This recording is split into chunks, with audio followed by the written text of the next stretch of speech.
In business, betrayal comes with a handshake and a smile. In marriage, you don't even get the handshake.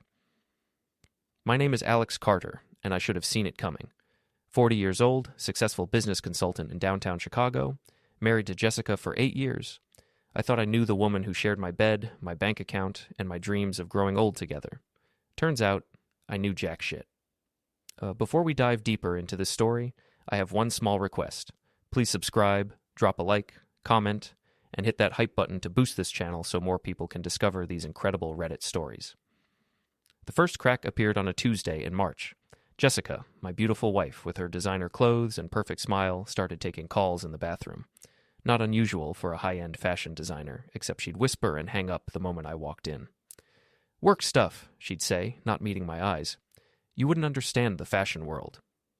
She was right about one thing I didn't understand, but I understood people, and Jessica was acting like someone with secrets. The second crack came during my own birthday dinner at Lanaya. Jessica had invited her best friend Sophie Lynn and a few other couples.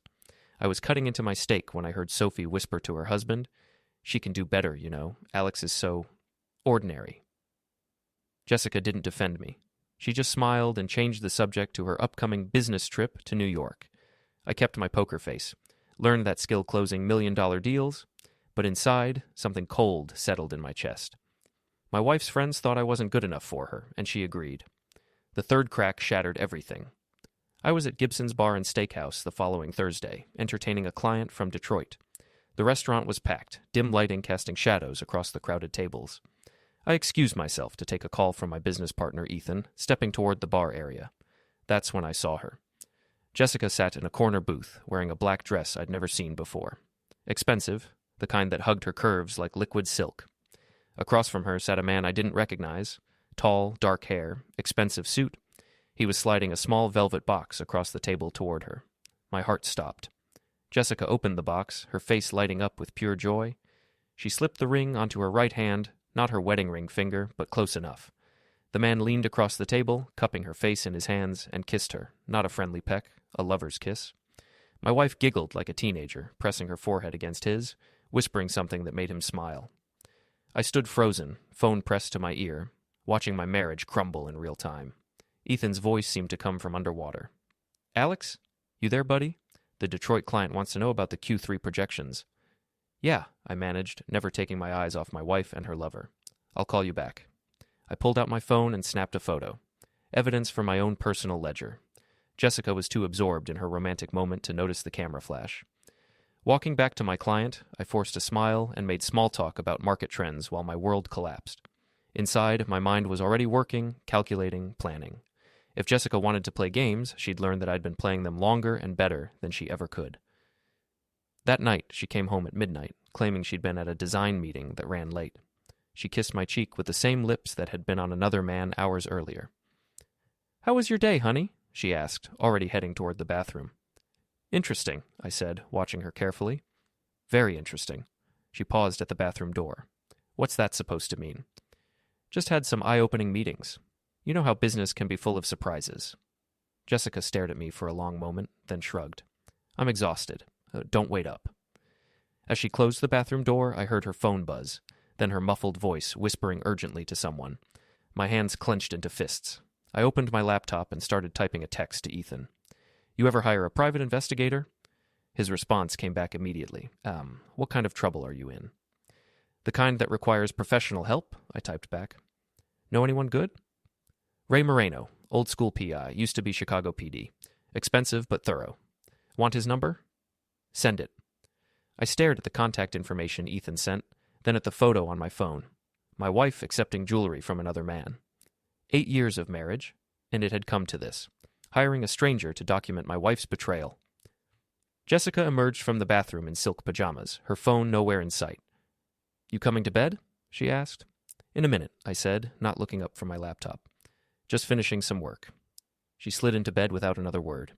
Within minutes, she was breathing deeply, fast asleep, or pretending to be. I waited until I was sure she was unconscious, then crept to the bathroom. Her phone sat on the marble counter, screen dark. I knew her passcode, our anniversary date. The irony wasn't lost on me. 17 missed calls from D over the past week. Dozens of text messages, most deleted, but a few remained. Can't wait to see you tomorrow. Wear the black dress. The ring looks perfect on you. Soon you won't need the other one. When are you going to tell him? My stomach churned. I screenshotted everything, then deleted the evidence of my snooping. Jessica stirred in bed as I slipped back under the covers. Everything okay? She mumbled. Perfect, I whispered into the darkness. Everything's just perfect. But it wasn't. Nothing would ever be perfect again. My wife was planning to leave me for a man whose name started with D, and she was probably taking half of everything I'd worked for in the process. I lay awake until dawn, staring at the ceiling, planning my next move. Jessica wanted to play the betrayal game. Fine. But she was about to learn that I'd been playing it at a professional level for 20 years. In business, they call it due diligence. In marriage, I was about to call it revenge. Ray Moreno's office looked exactly like every private investigator's office in every noir movie ever made. Cramped, cluttered, and smelling of stale coffee and disappointment. The man himself was a walking stereotype. Grizzled face, cheap suit, and eyes that had seen too much of humanity's worst impulses. So, he said, leaning back in a chair that squeaked like a dying mouse, your wife's cheating, and you want a full itemized receipt. Something like that. I slid the photo across his desk. I need to know everything about this man. Who he is, what he wants, how long this has been going on. Ray studied the image with professional interest. Good-looking couple. Your wife's got expensive taste. Tell me something I don't know. This'll cost you. Surveillance, background checks, financial records, it adds up fast. Money's not an issue. I pulled out my checkbook. I want dirt. All of it. Ray smiled for the first time since I'd walked in. Now you're speaking my language. 3 days later, he called with preliminary results. We met at a dive bar on the south side, far from anywhere Jessica or her friends might venture. Your boy's name is Damien Blackwell, Ray said, sliding a manila folder across the sticky table. Real name's probably David Brennan, but he's got at least 4 different identities I can confirm. I opened the folder. Photos, documents, police reports. Damien had been busy. Con artist? I asked. The worst kind. Specializes in wealthy women, particularly married ones. Gets them to fall in love, convinces them to leave their husbands, then bleeds them dry and disappears. My blood ran cold. How many times? That I can prove? 6. Seattle, Denver, Miami, Phoenix, Dallas, and now Chicago. Always the same pattern. Finds a rich, unhappy wife, sweeps her off her feet, gets her to drain joint accounts, then vanishes when the money's gone. I studied a photo of Damien with a blonde woman in Miami. She looked happy, radiant. In the next photo, she was leaving a courthouse, looking devastated. What happened to them? The women? Divorced, broke, humiliated. One attempted suicide. Another moved back in with her parents at age 45. Ray lit a cigarette despite the no-smoking signs. Your wife's walking into a meat grinder, Carter. How long does his usual con take? 3 to 6 months. Judging by the timeline you gave me, she's about halfway through. I closed the folder, mind racing. Jessica wasn't just cheating, she was being systematically destroyed by a professional predator. Part of me wanted to warn her, save her from the inevitable heartbreak. The larger part wanted to watch it happen. There's more, Ray continued. I've been tailing them. They meet twice a week at the Palmer House, room 1247. Always the same routine, champagne, room service, lots of pillow talk about their future together. Have you been able to record any of it? Ray grinned. Funny you should ask. He pulled out a small digital recorder. Amazing what you can hear through hotel walls with the right equipment. He pressed play. Jessica's voice filled the air, breathy and excited. When do you think we should tell Alex? I feel terrible lying to him. Damien's smooth baritone replied, Soon, darling. Once the Paris deal closes and we have enough to start fresh. Your husband seems like a reasonable man. I'm sure he'll understand. He's going to be devastated. We've been together 8 years. And you've been unhappy for how long? You deserve better, Jessica. You deserve a man who appreciates your beauty, your talent, your passion. My wife giggled. You always know exactly what to say. Because I love you. We're going to have a beautiful life together in Paris. Just you, me, and enough money to make all your fashion dreams come true. I motioned for Ray to stop the recording. My hands were shaking with rage. There's more, he said quietly. They've been discussing your business accounts, your investment portfolio, even your life insurance policy. Jesus Christ. It gets worse. Your wife's been moving money. Small amounts at first, but it's escalating. She opened a new account at First National, been depositing cash regularly. My guess is she's skimming from your joint accounts to build a nest egg. I pulled out my phone and checked our banking app. Sure enough, there were discrepancies. Withdrawals I didn't recognize, transfers to accounts I'd never seen. Nothing huge. Jessica was too smart for that. But it added up to nearly $20,000 over 2 months. The bitch is robbing me blind, I muttered. Standard operating procedure for Blackwell's cons. Get the mark emotionally invested, then convince her to start preparing for their future. By the time he disappears, she's usually stolen enough to destroy her marriage even if she wanted to save it. I finished my beer, mind working through possibilities. Jessica thought she was playing me for a fool, but she was the one being played. The question was, how could I use that to my advantage? I want everything, I told Ray. Photos, recordings, financial records, hotel receipts. Build me a case that would hold up in court. Planning to divorce her? I'm planning to destroy her, I said. And her boyfriend, too. Ray stubbed out his cigarette. That's going to cost extra. Whatever it takes. Over the next 2 weeks, Ray built a comprehensive file on my wife's affair. Photos of them entering and leaving hotels, recordings of their pillow talk, credit card receipts for expensive dinners and gifts, bank records showing Jessica's systematic theft from our joint accounts. The evidence was damning, but I wanted more. I wanted to understand Damien's endgame, his timeline, his weaknesses. That's when Sophie Lynn provided an unexpected breakthrough. She called me at work on a Thursday afternoon, voice nervous and hesitant. Alex, I need to talk to you. Can we meet somewhere private?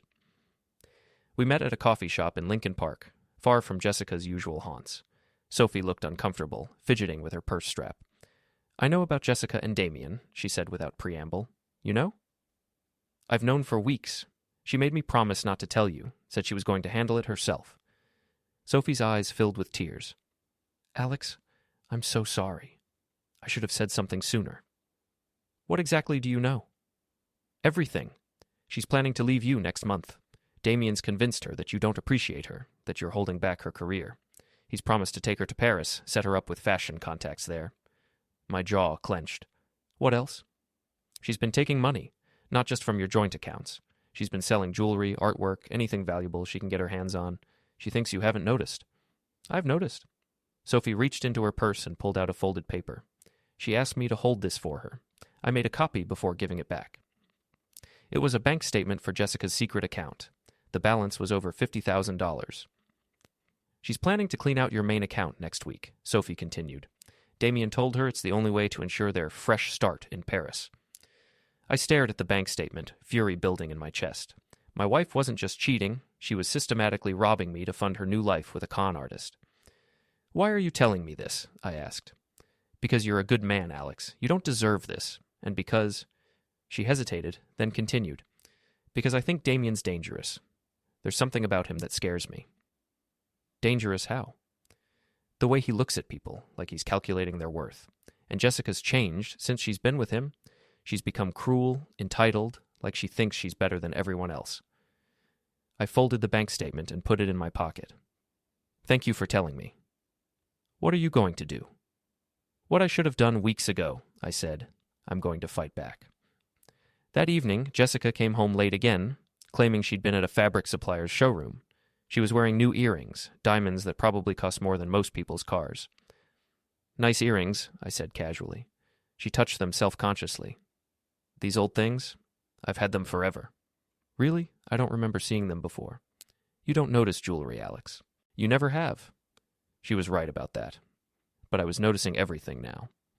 I waited until she was asleep, then called Ray. I need you to set up surveillance on their next meeting, I told him, and I want to be there.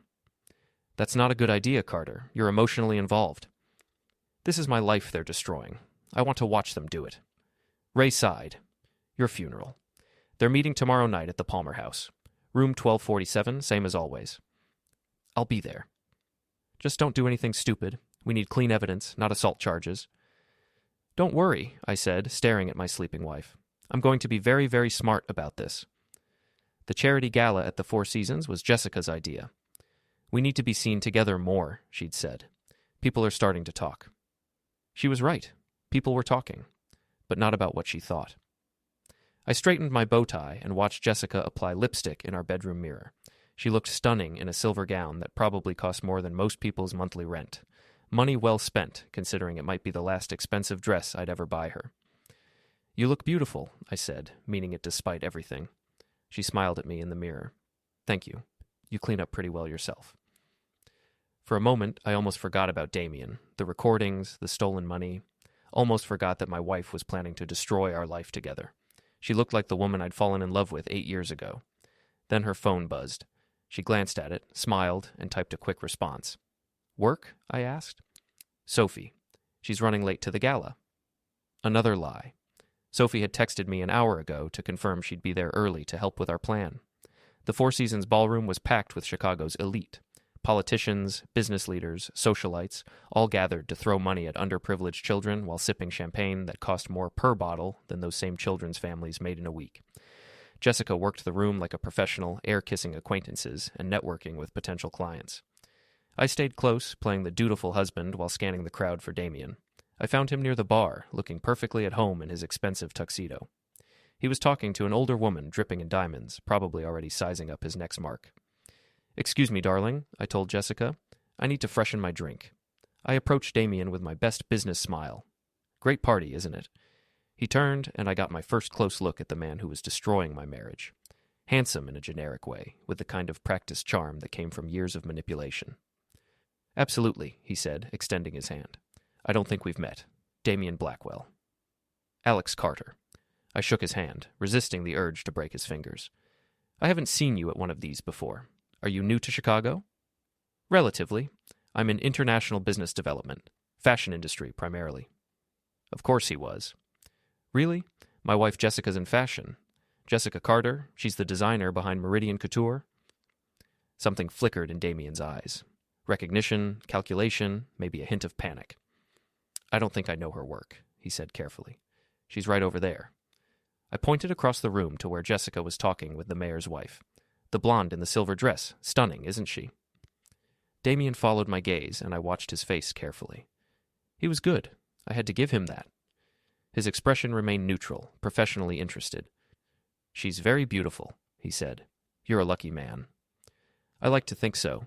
8 years of marriage, and she still surprises me. How wonderful. It's rare to find that kind of lasting passion. I wanted to laugh, or punch him. Instead, I signaled the bartender. What are you drinking? It's on me. Macallan 18. Neat. Expensive taste. Life's too short for cheap whiskey. The bartender poured our drinks, and I raised my glass. To new friendships.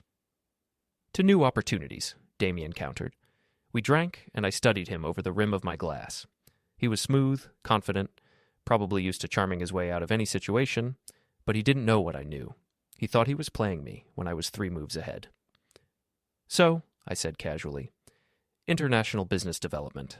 That must involve a lot of travel. Quite a bit. Paris, Milan, London, wherever the fashion world takes me. Paris is beautiful this time of year. Do you spend much time there? I'm actually planning to relocate there permanently. Better opportunities for someone in my line of work. When are you planning to make the move? Damien's eyes narrowed slightly. I was asking too many questions, and he was starting to notice. Soon, he said vaguely. Well, these things take time to arrange properly. Of course, international moves can be complicated, especially when you're not traveling alone. Now he was definitely suspicious. I'm sorry? Oh, I just assumed a man like you wouldn't be making such a big move by himself. Girlfriend, wife, business partner? I prefer to keep my personal life private, he said coolly. Smart policy. Though Chicago's a small town in some ways, people talk, especially in the fashion industry. I'm sure Jessica could tell you stories about the gossip mill. Damien finished his drink in one gulp. It was nice meeting you, Alex. Enjoy the rest of your evening. He started to walk away, but I called after him. Oh, Damien, if you're serious about the fashion business in Chicago, you should really meet my wife. She knows everyone worth knowing. He paused, turned back. Perhaps another time. I insist. Jessica loves meeting new people in the industry. Before he could object, I was leading him across the ballroom toward my wife. Jessica saw us coming, and her face went pale. Darling, I said loudly enough for nearby guests to hear, I want you to meet Damien Blackwell. He's in international fashion development. Jessica's hand trembled as she shook Damien's. Nice to meet you. The pleasure is mine, Damien said smoothly, but I could see the tension in his shoulders. Damien's planning to relocate to Paris, I continued. I told him you might know some people there who could help with business connections. Paris, Jessica repeated faintly. How exciting. Yes, I'm very much looking forward to it, Damien said, his eyes locked on Jessica's. Though I haven't finalized all the details yet. Well, I said cheerfully, when you do, you'll have to let us know. Maybe we can visit. Jessica's always talking about how much she'd love to spend time in Paris. Jessica's face was now completely white. She looked like she might faint. Are you feeling all right, darling? I asked with fake concern. You look a bit pale. I'm fine, she managed. Just a little warm in here. Why don't you get some air? I suggested. Damien and I can continue our conversation. Jessica practically fled toward the terrace. I watched her go, then turned back to Damien with a smile. Lovely woman, but she's been under a lot of stress lately. Business pressures, you understand. I'm sure, Damien said tightly. Actually, I should probably check on her, but we should definitely continue this conversation soon. Maybe over dinner? I'd love to hear more about your business plans. That's very kind, but I'm quite busy these days. I insist. A man in your position must need local connections. I know everyone worth knowing in Chicago business circles. Damien's jaw clenched almost imperceptibly. I'll have to check my schedule. Excellent. Jessica has your contact information, I assume, since you're both in fashion? I don't believe we've worked together. Oh, I must have misunderstood. I thought Jessica mentioned meeting someone named Damien recently. Different person, I suppose. I was playing with him now, letting him know that I knew without saying it directly. His eyes darted toward the terrace where Jessica had disappeared. I should be going, he said. Early morning tomorrow. Of course, but think about that dinner invitation. I have a feeling we have a lot to discuss. Damien walked away quickly, pulling out his phone as he headed for the exit. I gave him a 30-second head start, then followed. In the hotel lobby, I could hear him talking urgently. We need to meet, now. Something's wrong. I couldn't make out Jessica's response, but Damien's next words were clear. Your husband knows. I don't know how much, but he knows. I smiled and headed back to the ballroom. Phase 1 of my plan was complete. Now Damien and Jessica would be panicked, making mistakes, rushing their timeline, and I'd be ready for them. I found Sophie near the auction tables, bidding on a weekend in Napa Valley. How did it go? She asked quietly. Better than expected. They're spooked. Good. Jessica's been getting more reckless lately. She actually asked me to lie to you about where she was last Tuesday. What did you tell her? That I wouldn't lie for her anymore. She wasn't happy about it. I squeezed Sophie's arm.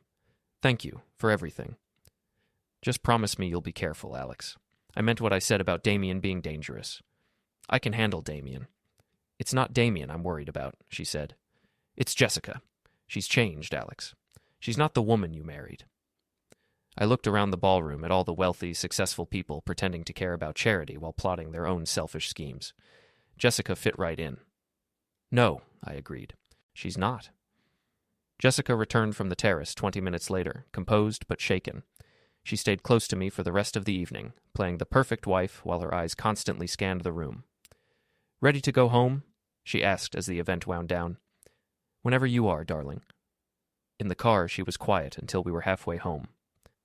That man you introduced me to, she said carefully. Damien something. How did you meet him? At the bar. Why? He seemed familiar somehow, like maybe I'd seen him before. Really? Where? I don't know. Maybe at a fashion event? There are so many faces in this business. I kept my eyes on the road. He mentioned relocating to Paris. Sounded like a big opportunity for him. Jessica's hands clenched in her lap. Did he say when? Soon, I think.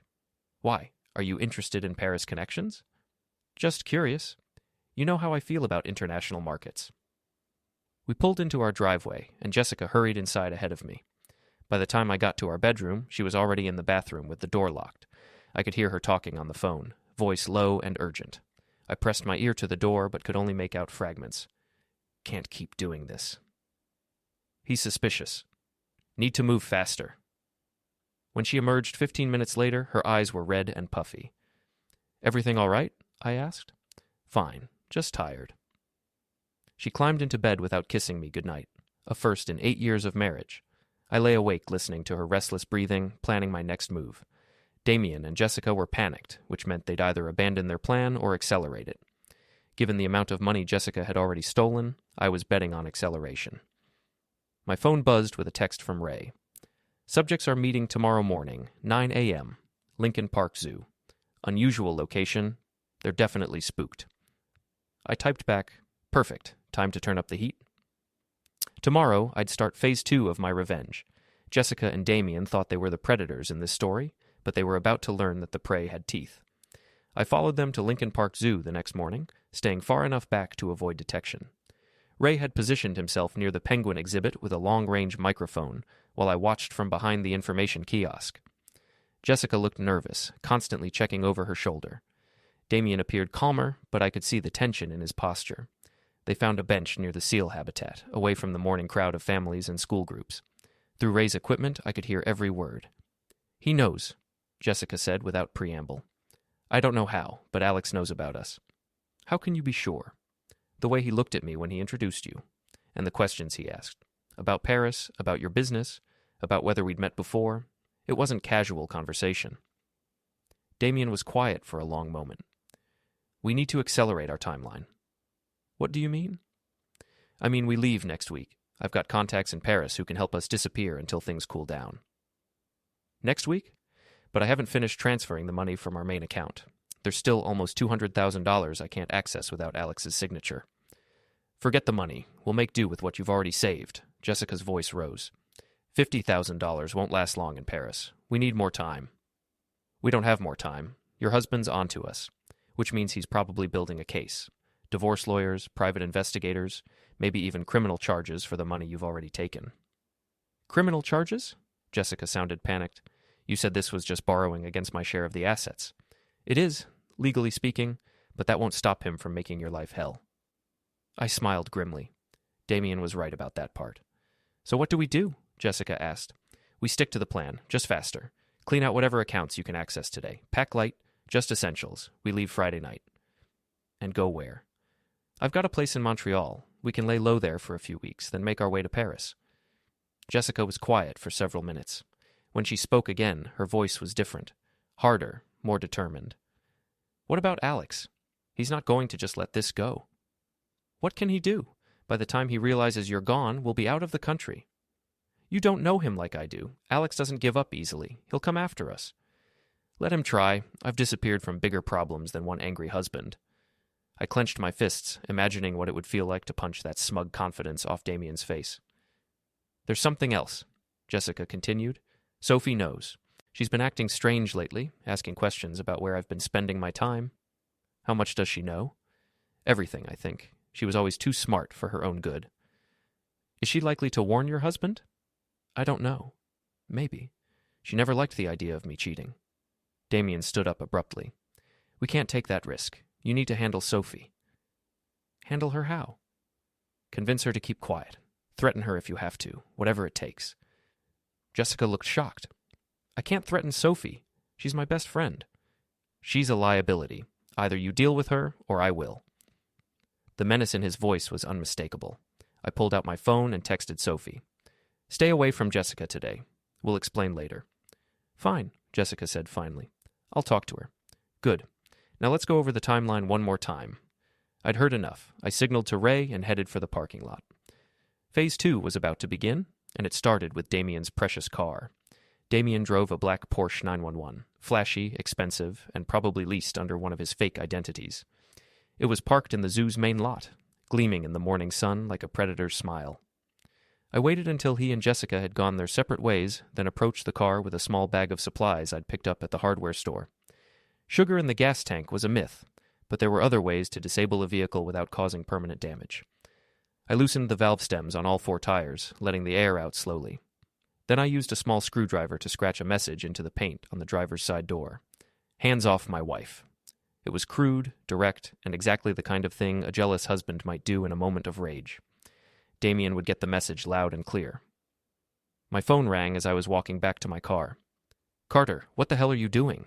Ray's voice was sharp with concern. "Sending a message. This isn't the plan. We agreed to gather evidence, not commit vandalism." "Plans change. Damien just threatened Sophie. This is personal now." "All the more reason to stay smart about it. If you get arrested for property damage, everything we've worked for goes out the window." He was right. but I was past caring about smart. I was tired of being the victim, tired of watching my wife and her lover plot my destruction while I sat back and took notes. Just keep recording, I told Ray. Things are about to get interesting. I drove to my office and spent the morning moving money around, protecting our assets from Jessica's sticky fingers. I also called our lawyer and scheduled an appointment for the following week. At lunch, I got the call I'd been expecting. Carter?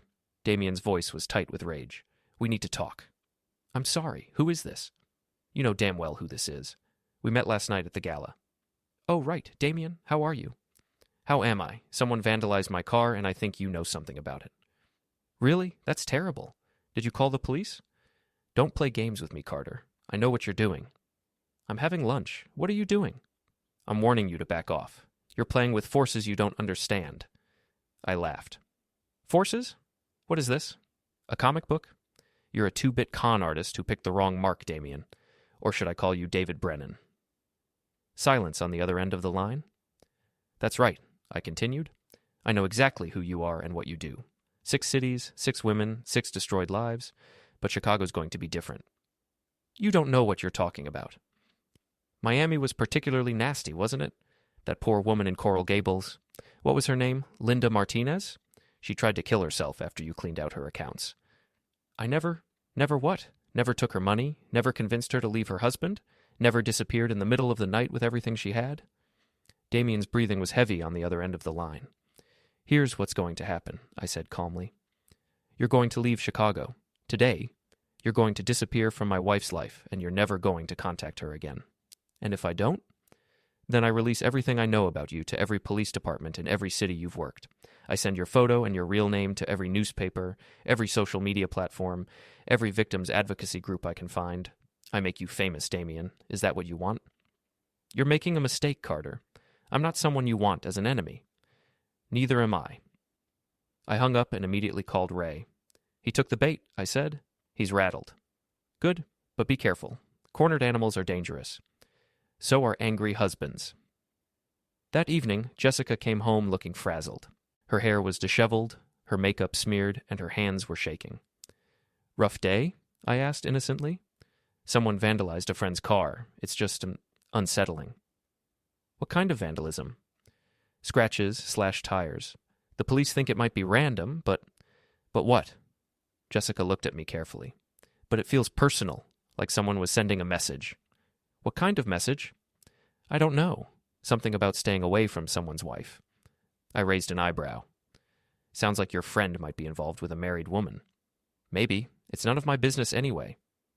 She went upstairs to change, and I heard her on the phone again, voice low and urgent.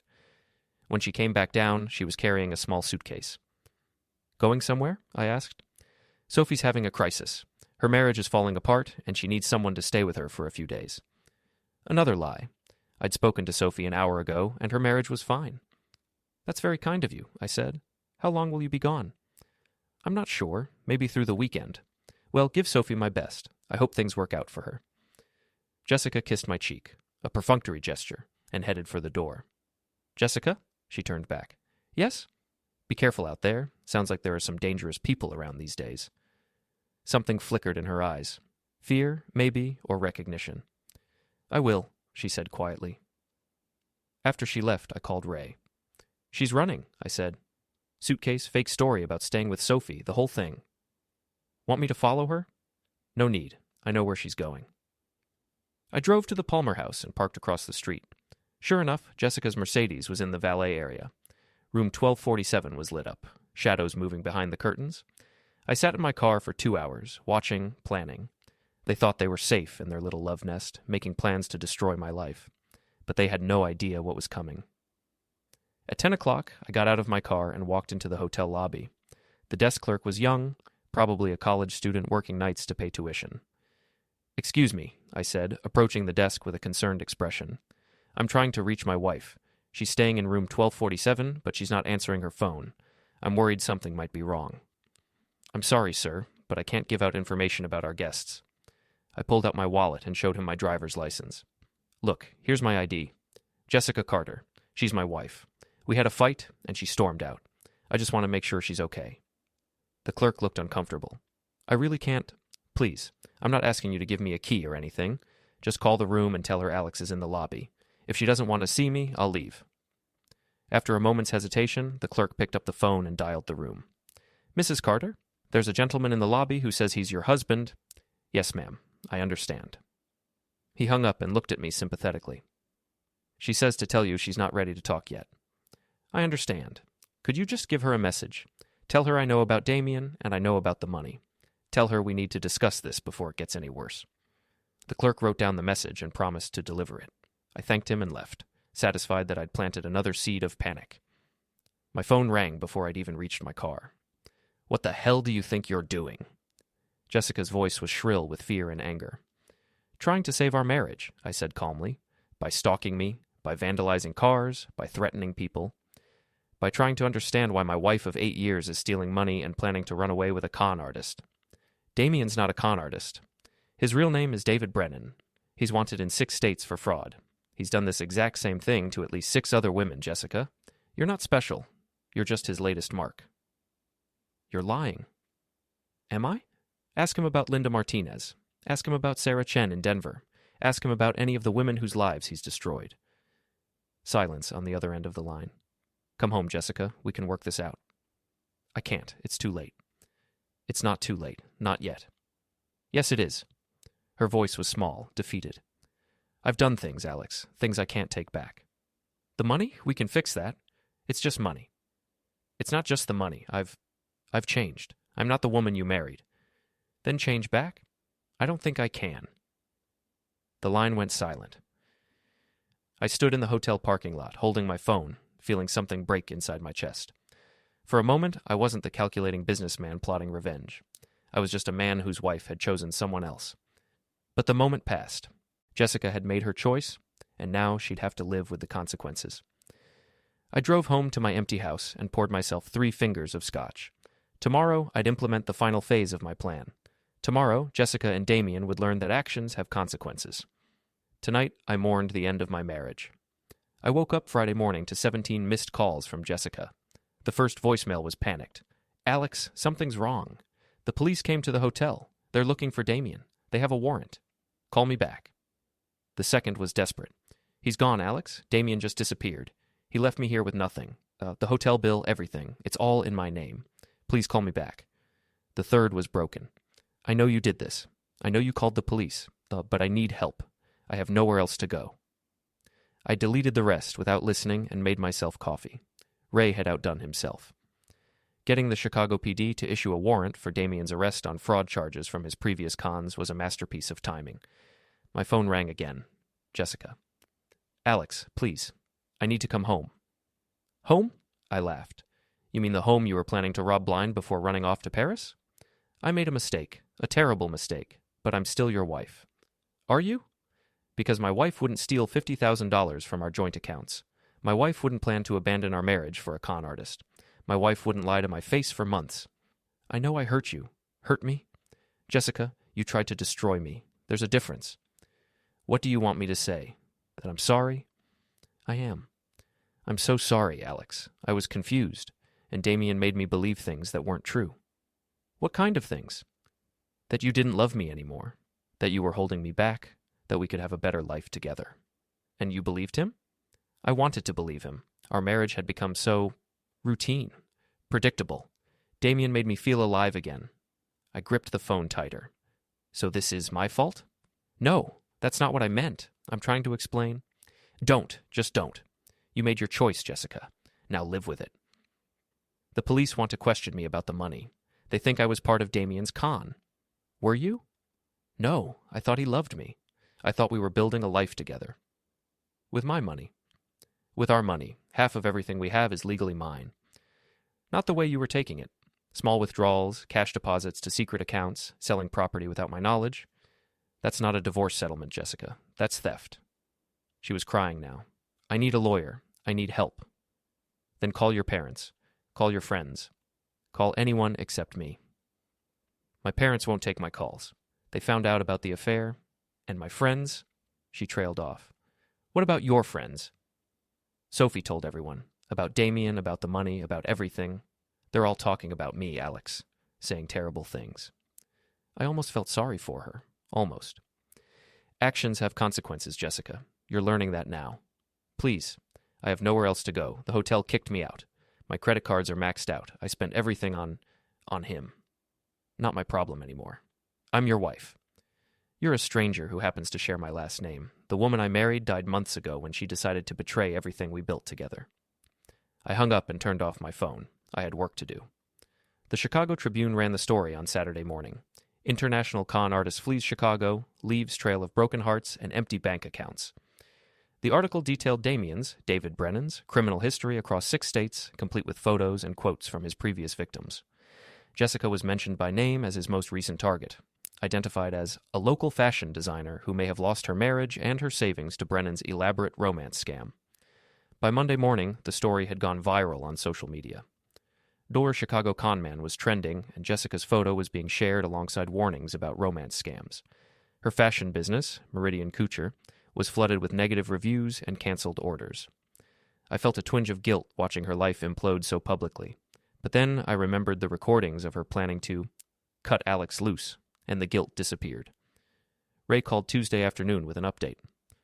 Brennan's in the wind, probably out of the country by now. But the FBI's picked up the case, interstate fraud, multiple victims. He's going to have a hard time staying hidden. What about Jessica? Chicago PD questioned her yesterday.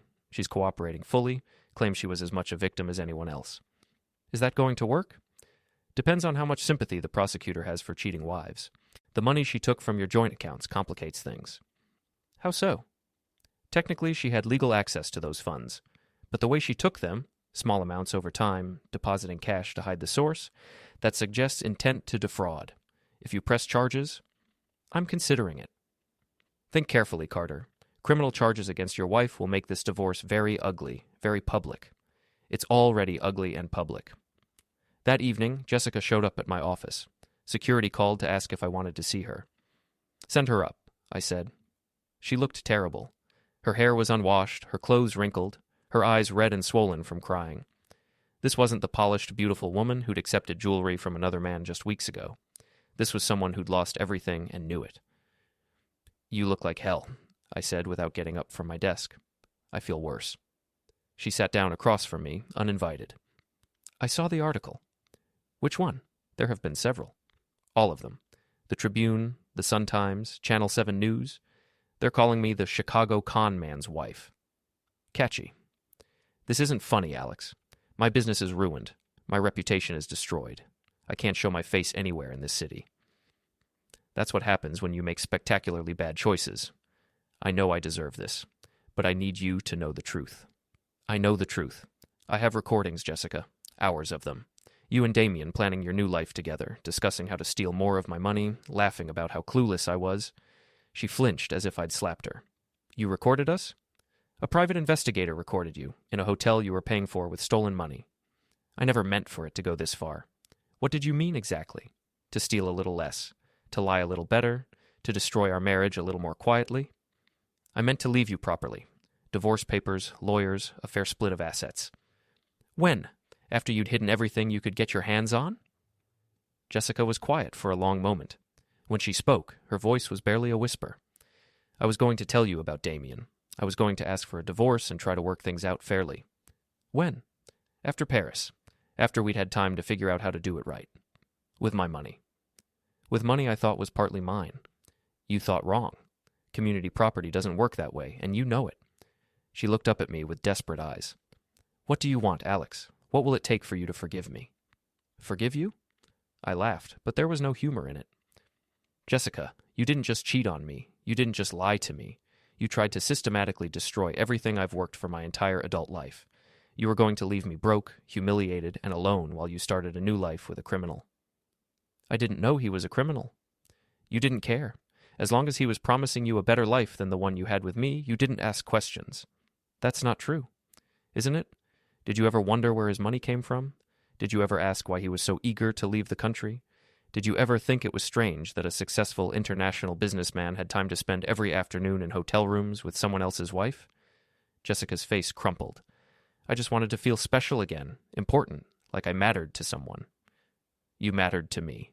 For 8 years, you were the most important thing in my life. Were? Past tense, Jessica. You killed that when you chose him over me. I choose you now. I'm here, asking for another chance. Because you have nowhere else to go. Because your con artist boyfriend disappeared and left you holding the bag. Because your friends have abandoned you and your parents won't return your calls. You're not choosing me, Jessica. I'm just the only option you have left. She stood up abruptly, anger flashing in her eyes. So that's it? 8 years of marriage and you're just going to throw it all away? I'm not throwing anything away. You already did that. I made a mistake. You made 100 mistakes. Every lie, every stolen dollar, every night you spent in his bed was a choice. You chose to destroy our marriage, Jessica. I'm just accepting that it's over. Fine. Her voice was cold now, the desperation replaced by rage. But don't think this is over. I'm still entitled to half of everything we built together. Actually, you're not. What do you mean? I opened my desk drawer and pulled out a thick manila folder. Prenuptial agreement. You signed it 8 years ago. Jessica's face went white. We didn't have a prenup. We did. You were so excited about the wedding, so focused on the dress and the flowers and the guest list, that you barely read what you were signing. That's not... You can't... Page 7, paragraph 3. In the event of adultery or financial misconduct by either party, the offending spouse forfeits all claim to marital assets beyond their personal belongings. Jessica grabbed the folder and frantically flipped through the pages. I watched her face as she found the relevant clause, saw her recognize her own signature at the bottom of each page. This won't hold up in court, she said desperately. It will. I had 3 lawyers review it before we got married. It's ironclad. You bastard! You planned this from the beginning. I planned for the possibility that one of us might betray the other. I never thought it would be you. Jessica threw the folder at me, papers scattering across my desk. You manipulative son of a bitch. You tricked me into signing away my rights. I protected myself from exactly what you ended up doing. The only difference is, I never thought I'd need to use it. She was crying again, but these were tears of rage, not sorrow. I'll fight this. I'll get my own lawyers. You'll what? You're broke, Jessica. Your business is ruined. Your credit cards are maxed out, and your parents have disowned you. What lawyer is going to take your case on contingency when the prenup is this clear? Someone will. Someone has to. Maybe, but it'll take years, and you'll lose in the end. The evidence against you is overwhelming. Jessica slumped back into her chair, defeated. So what happens now? Now you move out of my house. You take your personal belongings and you leave. You figure out how to rebuild your life without me, without my money, and without any help from the people you betrayed. Where am I supposed to go? Not my problem. Alex, please. I know I don't deserve your help, but I have nothing. Literally nothing. You have what you chose over me. Oh, wait. He's gone, isn't he? She flinched. I hate you. Good. That makes this easier. Jessica stood up and walked to the door, then turned back. You know what the worst part is? I actually loved you once. Before you became this cold, calculating machine, before you turned into someone who could destroy a person's life and feel good about it. The worst part, I said quietly, is that I still love the woman you used to be. But she's gone, Jessica. You killed her when you chose Damien over everything we built together. She left without another word. I sat in my empty office, surrounded by scattered legal papers, and felt something inside me finally break free. It wasn't relief, exactly, and it wasn't satisfaction. It was just emptiness. My phone rang. Sophie. I heard Jessica came to see you, she said. News travels fast. Are you okay? I'm fine. Alex, I know you're angry. You have every right to be. But maybe you should consider... Consider what? Taking her back? Forgiving her? Pretending the last 6 months never happened? I'm not saying that. I remember how happy you two used to be, before all this started. So do I. But that was a different life, with different people. We're not those people anymore. People can change back. Some things can't be undone, Sophie. Some betrayals are too deep to heal. I hope you're wrong. So do I. But I wasn't wrong, and I knew it. Jessica and I were finished, had been finished the moment she accepted that ring from Damien. Everything since then had just been the aftermath. I gathered up the scattered papers from my desk and put them back in the folder. Tomorrow, I'd file for divorce. Next week, I'd start the process of rebuilding my life without her. Tonight, I'd go home to my empty house and try to figure out who I was when I wasn't someone's husband anymore. The divorce papers were filed on Wednesday. By Thursday, Jessica had hired a lawyer. Apparently, her parents had relented enough to pay for legal representation, if not emotional support. By Friday, I was served with a countersuit claiming emotional distress, coercion regarding the prenuptial agreement, and demanding a 50-50 split of all marital assets. I wasn't surprised. Desperate people do desperate things. What I didn't expect was the phone call Saturday morning from Detective Ray Moreno, not the private investigator, but his cousin who worked Chicago PD homicide. Mr. Carter, this is Detective Moreno. I need to speak with you about David Brennan, also known as Damien Blackwell. My blood ran cold. What about him? He's lifeless. I sat down heavily in my kitchen chair. Lifeless how? Shot 3 times in a motel room in Gary, Indiana. Looks like a robbery gone wrong, but we're investigating all angles. I understand you had some contact with Mr. Brennan before his demise. Some, yes. My wife was involved with him. Can you come down to the station? We'd like to ask you a few questions. Am I a suspect?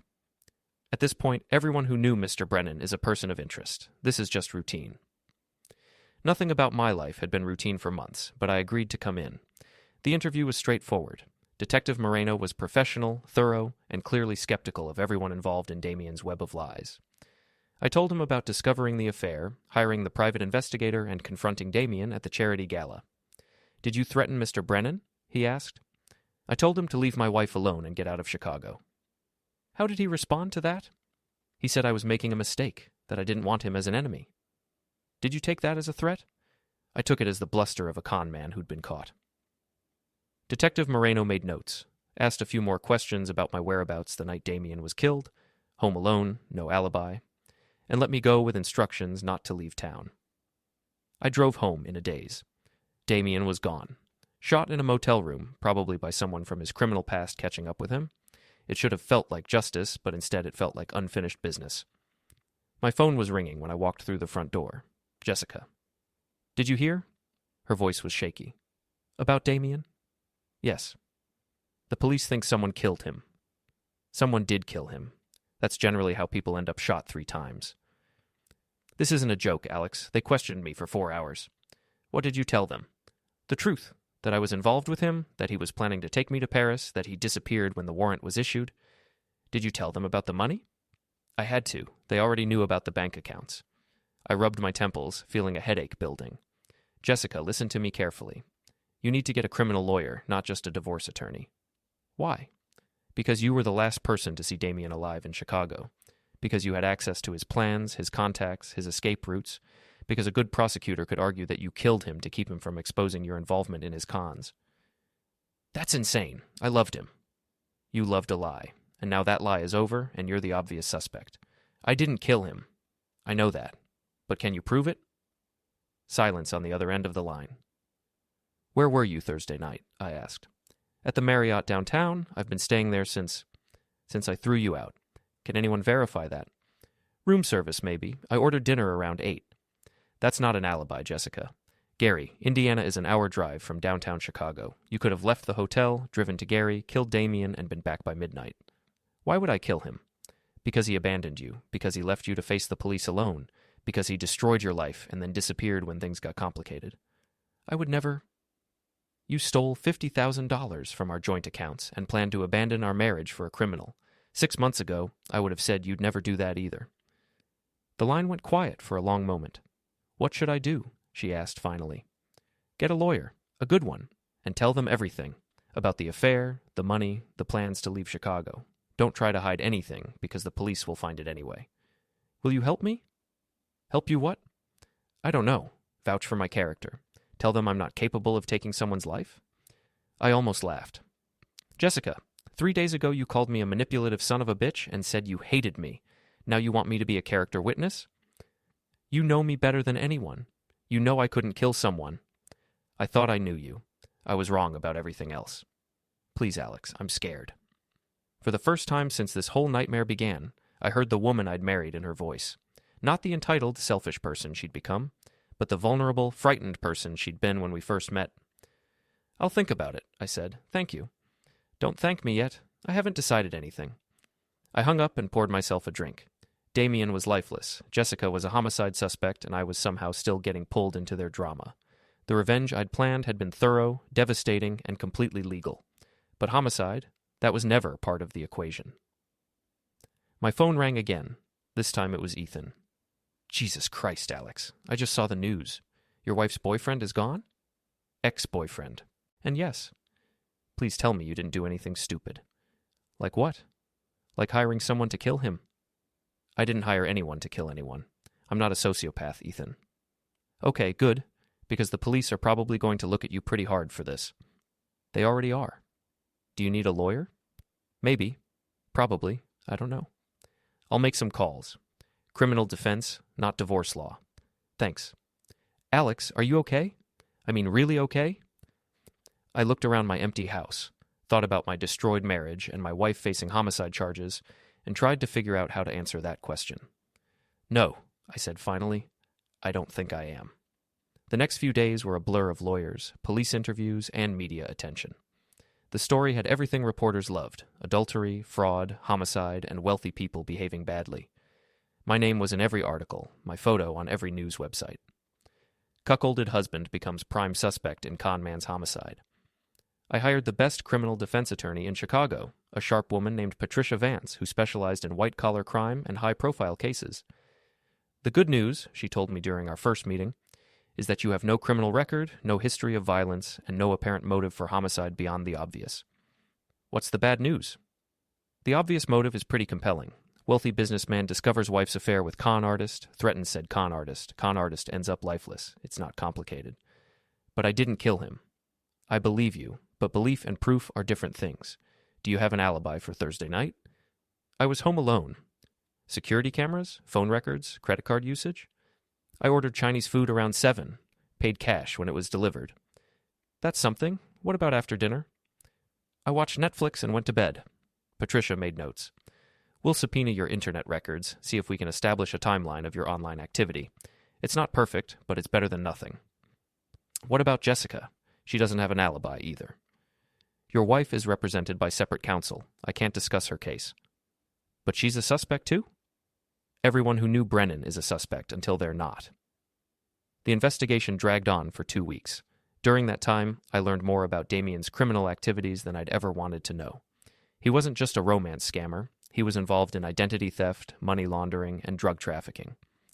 The list of people who might have wanted him lifeless was extensive. Finally, the breakthrough came from an unexpected source. Security cameras at a truck stop in Gary, Indiana showed Damien meeting with 2 men the night he was killed. The men were identified as associates of a drug dealer Damien had apparently cheated in a previous con. Both men were arrested within days, and one of them confessed to the homicide in exchange for a plea deal.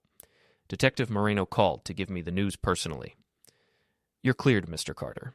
Both you and your wife. This was about drugs and money, not romance and revenge. Thank you for letting me know.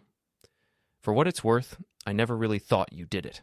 You're too smart to kill someone so obviously connected to your personal life. I'll take that as a compliment. It was meant as one. I called Jessica to tell her the news. She cried with relief, thanked me repeatedly, and asked if we could meet to talk about everything. There's nothing to talk about, I told her.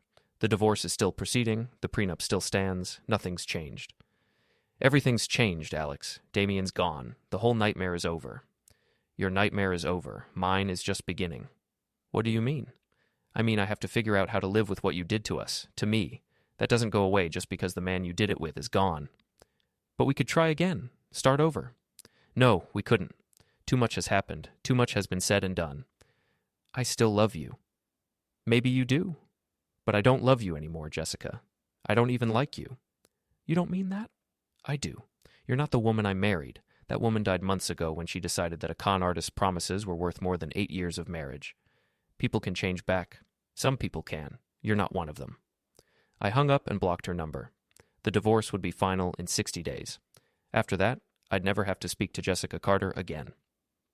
3 weeks later, I was working late in my office when security called to say there was a disturbance in the parking garage. I took the elevator down to find Jessica's car parked next to mine, and Jessica herself standing by my driver's side door. We need to talk, she said. No, we don't.